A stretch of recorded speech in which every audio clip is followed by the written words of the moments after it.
up guys, welcome to a new video. My name is Meyson. Today I'm going to be showing you a lighting breakdown of one of the recent photo shoots that I just did, and I absolutely love the shoot and I'm pretty sure you'd want to check this out, so stick around. But before we get into that, I just want to tell you guys about my digital store. If you're looking to retouch better and retouch faster, check it out. Links will be in the description below. You can get my pro retouching pack, my retouching essentials pack, and also my skin tone lots. So check it out. Links will be in the description below.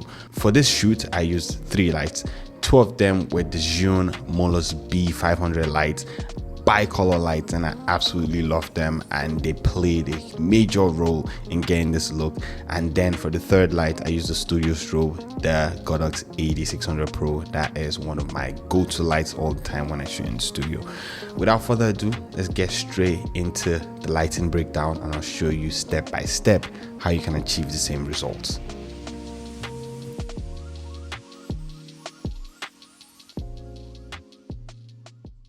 Now, before we do the lighting breakdown, I want to show you guys the images and also go over my camera settings and why I decided to use the camera settings that I used. So we're shooting at 1/200th of a second. I was doing that because I was also shooting with the flash, and I think my highest flash sync is either 1/200th of a second or 1/250th of a second. Now, I was doing that because I wanted to be able to freeze the image as much as possible, you know, and that's kind of like another reason why I always like introduce flash sometimes whenever I shoot with LED lights, so I'm not bumping my ISO too high. I mean, apart from like the creative aspect of the image that you guys will see very soon. I'm also shooting at f2.5. I don't need the image to be too sharp, you know, creating like a nice depth of field even in the studio is always nice. The reason why I did that was obviously I want like an image that is nice and soft, or at the same time I'm trying to reduce how much of the background, you know, I'm showing in the image, because, you know, like it's a psych, but you guys know it's not a seamless backdrop, so there are still some imperfections in there. You can even see some in this image right here that I am looking to kind of like avoid showing, and you know, shooting at f2.5, 2.8, 2 is great, you know, and at the same time it helps you manage the amount of light, you know, that you are using, because like the higher you take your aperture, if you're shooting with LED lights, you know, the harder it is, regardless of how powerful the light is. And remember, like, you're working with a model that's standing in front of a light that's constantly in her face. Then ISO 125, I mean, between 100 200 was good for this shoot. So you can see ISO 125, ISO 100, and that was just about it, right? So those are my camera settings, just in case you're looking to do a shoot like this and you're wondering why I use. Like I said, the images were sharp regardless. You know, you don't have to shoot at yeah, that's it, you don't have to shoot at, you know, the highest aperture to be able to get sharp images, you know, so just put that back in your mind. Okay, so now let's jump into Photoshop, where I actually do the breakdown for the lighting for the photo shoot. And I hope you guys like videos like this, because if you guys do, I'll do a lot more breakdowns. I feel like it's a lot better for me to come back into the house, sit down and do these breakdowns for you guys, instead of just doing it during the shoot or doing like a normal talking head, right? I just feel like it's easier for me to do this. So the first thing we're going to go over is like what lights I use for this shoot. As I told you guys, I used the Zhiyun Molus B500, and they are absolutely amazing lights. So those are the lights that I use. This is the B500 right here. We have another B500 at the back here, and then we have an AD600 here. We're going to go over everything. The first thing I want to go over are modifiers. What modifiers did I use? The first modifier that you guys can see here is a Fresnel. So that is an aperture Fresnel. I don't know the exact one, but it's a Fresnel. The reason is because the light is really directional. As you guys can see here, it is very, very directional. You know, it's hard. It's really hard light. And I love that, you know, and also I love the quality of light that comes out of the Fresnel. If you guys look at these images here, you can see it creates this nice sharp shadow, you know, just right under her chin here, right? So we have this nice sharp shadow right under her chin here, and you know, her face is lit properly. I know I'm showing you guys edited photos, but I'm just going to jump to a photo that is unedited, right? And bring that in so you guys can see. You guys can see it's nice and sharp shadows, right? I absolutely love that. So that is why that's why I was shooting with the Fresnel in this photo shoot. Now, the next modifier I want to talk about is this right here, V flat. The reason I was using the V flat is without the Fresnel, we're just going to have light pouring around our subject, regardless of how directional the light is, right? What I like to do is, with my photo shoot, is create like a shadow and light combination, mess around with light and shadows, right? So it's like I want your face to be somewhere in the image. So this photo right here is this one right here in capture one.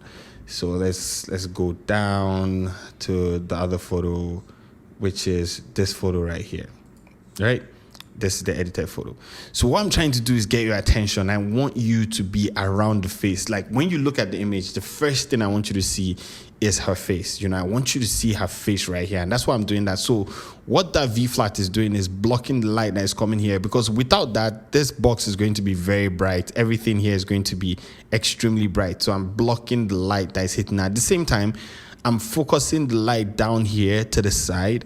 And what that's doing is that it's creating a very nice gradient, between the warm tones here and the blue tones. And we're going to get to how we got to the blue tones.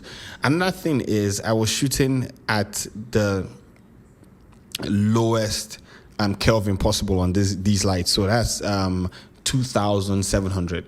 So I brought my Kelvin down to 2,700 on these lights. The good thing is that they're bicolor, so it really helps. So we have this light, right? Just going, my God, I'm terrible at writing on a Wacom. So we have this light just going down here, hard light, solid hard light, right? But as you guys can see, half of the light is being cut out right here. So it's not going to touch our subject, right? But we have the light right here on her face. And because it's warm, the light is hitting here and it's creating like a nice warm light right here on the background, right? Remember, I'm shooting at 2,700 Kelvin.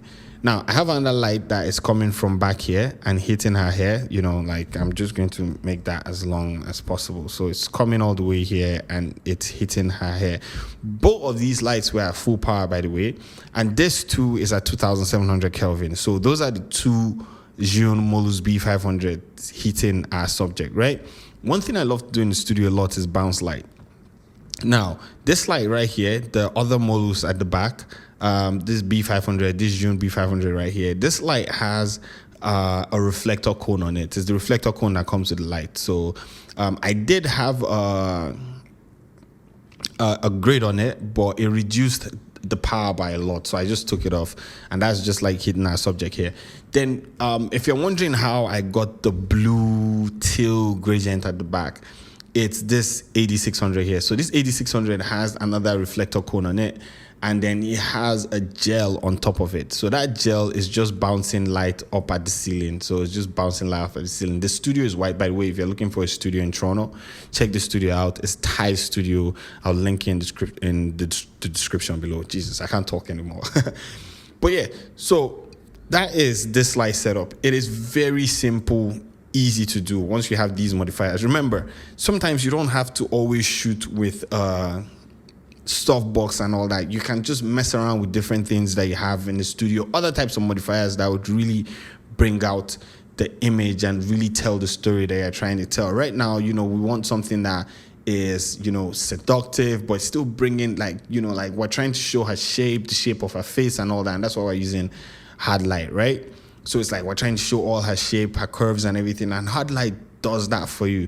So remember, we have this light right here with a Fresnel lens on top, bouncing light. I mean, just facing our subject. Then we're blocking the light, not bouncing. We're blocking the light with a black V flat. Then we have another light at the back here. By the way, this light's not just hitting our subject. It's creating a round vignette here, which is really warm. Remember, 2,700 Kelvin. I'm just going to put that up here, 2,700. That's the Kelvin for that light. It's 5,600. I think that's normal Kelvin for the 8,600. But we have a blue gel on top, and here we have a 2,700 Kelvin again. I think it's 2,700. Is it 2,600? But somewhere around that. And then, this light, this B500 is just, hitting our subject, and we're shooting at f2.5, ISO 100, ISO 125, and Our shutter speed is at about 1/200th of a second, and that's it. That's simply it. Now, I have the same setup here, but this time, you guys can see this at the back right here. The way we placed this V flat right now is giving a nice it's creating this vignette at the back that is going all the way down, right? Remember, with this one, you can't really see the vignette because the light is positioned in a different place. And the whole idea was this is just meant to be pointing at our subject directly, and our vignette was meant to block the light that is hitting this part right here. This light is a lot higher, at this point than this one. This one was, I kind of moved it around to see if I could get these lines at the back, and it made our image have this line that you can see. This is not a great example of it, but I'm just going to go up so you guys can see what the lines look like. So these lines right here, I did extend this one. No, I did not. Funny enough, that's the light right here. It just looks great. I think there was one that I moved around in post also, but that is this light right here, as you guys can see all the way down. So it just gives this nice, I would say, playful vibe. Not playful, it's just play with it so you can get this nice balance between shadows and highlights. I was saying play with it, so playful. But you can get this nice balance between shadows and highlights, and this was with a plain background, you guys get. So yeah, try this out, let me know how it goes. One of the other looks though that we did, we just took out the V flat, and when you take out the V flat, you are going to get images that look somewhat like this. So you don't have any of those lines, it's just teal, and at the same time, you just have your subject, so you have that teal, around, then you have the warm light hitting your subject.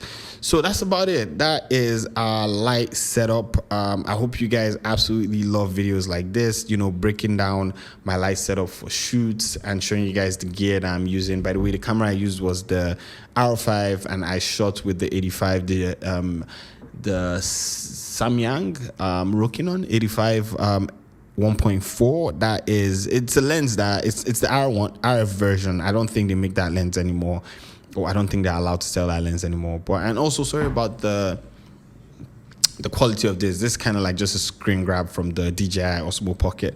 But big shout out to my boy Josh for coming through and holding my V flat, and also my boy BC for getting the behind the scenes done for me. But that's it. That's about it. I absolutely love these lights, and I'll be using them again. But with these lights, it's always good to get modifiers that work great with them, and this Fresnel is probably one of my favorite modifiers now. But anyways, thank you so much for watching this video. I hope you guys enjoyed it. If you guys did, I want to see more lighting breakdowns like this, let me know, and I'll come through with them. If you have any questions, please ask in the comment section, and if you loved it, give me a thumbs up, subscribe to the channel, and I'll see you guys in the next video. Have an amazing